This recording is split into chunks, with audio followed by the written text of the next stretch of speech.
지난번에 얘기했던 대로 그 싱하이밍 중국 대사가 이재명 민주당 대표를 불러가지고 주제 넘은 훈계와 협박 발언을 한 데 대해서 한국 정부 측에서 중국 대사를 초치했고, 이에 대해서 맞서서 중국에서도 주중 한국 대사를 초치해가지고 맞불을 놓는 한중 외교가 이 대립하는 양상을 보였는데요. 이러자 윤석열 대통령이 직접 나서서 중국의 그 대사의 언행은 조선 말기에 거만을 부렸던 그 위안 스카이를 떠올리게 한다 하고, 그건 국민들을 불쾌하게 만들어서 대단히 잘못된 것이라서 중국 정부 측에서 조치를 취해야 할 것이다 라고 강하게 요구를 했습니다. 그러자 중국 측에서도 한국과의 확전을 좀 기피하는 분위기를 보였는데요.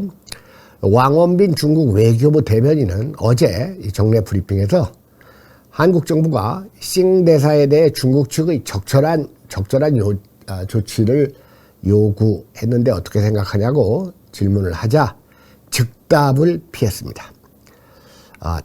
대대적으로 부각할 화제가 되어서는 안 된다는 걸 다시 한번 강조하고 싶다 해서 이 싱 대사의 거취에 대해 언급을 피하는 동시에 동문서답식 화법으로, 즉 논점 일탈의 화법으로 문제의 본질을 비켜가려 한 것으로 보입니다. 사실 그 싱 대사는 지금 부임한 지가 3년 됐고 이제는 갈아치울 때가 됐어요. 그러니까 제가 보기에는 바로 이 대사를 바꾸면 중국 측의 이 체면을 구긴다고 생각해서 조만간 적절한 시기에 싱 대사를 불러들이고 다른 대사를 임명하지 않을까 하고 예측을 해봅니다. 자, 이렇게 할 말을 제대로 할 때 이 건전한 양국 관계가 이루어진다는 사실, 이런 걸 여러분과 한번 다시 생각해 보겠습니다. 보통 이게 조치해서 경고 또는 우려를 표하는 방식, 이것은 1단계의 온건한 방식입니다. 이 대사 그리고 상대국 정부의 행위에 대해서 가장 강력하게 유감을 표하는 방법으로는 대사 추방이 있습니다. 이것을 또 우리나라 뉴스 회사들은 영어를 워낙 좋아해가지고 이걸 PNG 해가지고 뭐 중국 외교관 PNG 사례는 아직 없어 이런 식으로 보도들을 하는데, 이 한국 언론들 이 영어 사대주의에서 좀 벗어나야 돼요. 사실은 영어도 제대로 못하는 사람들이 영어를 남발하죠. 그러나 영어를 남발하지 않는다고 해서 영어를 꼭 잘하는 건 아닙니다. 예를 들면 저 같은 사람들. 그러나 영어를 남발하는 사람치고 영어를 잘하는 사람이 없다.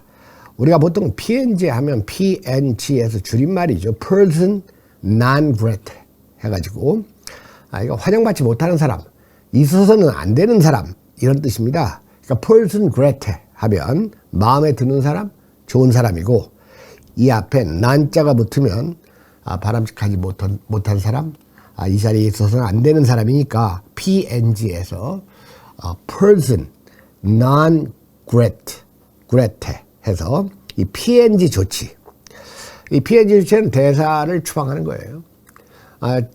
지난번에 러시아 측에서 우크라이나 주민에 대해서 대대적인 민간인 학살을 했다는 이유로 독일 정부에서 독일에 주재하는 러시아 외교관 40명을 무더기로 PNG 조치를 취한 적이 있고, 이에 맞서서 러시아 측에서도 독일 외교관들, 러시아에 주재하는 독일 외교관들을 맞선 조치로 이 PNG 조치를 취한 바가 있습니다. 아마 이 한중 관계는 그러한 PNG의 수준으로까지 치닫지는 않을 것으로 예상됩니다. 이런 가운데 야당 의원 5명이 중국을 방문하기 위해서 어제 떠났죠. 이건 갑자기 이루어진 일이 아니고 일정에 있던 대로 그냥 진행되는 겁니다.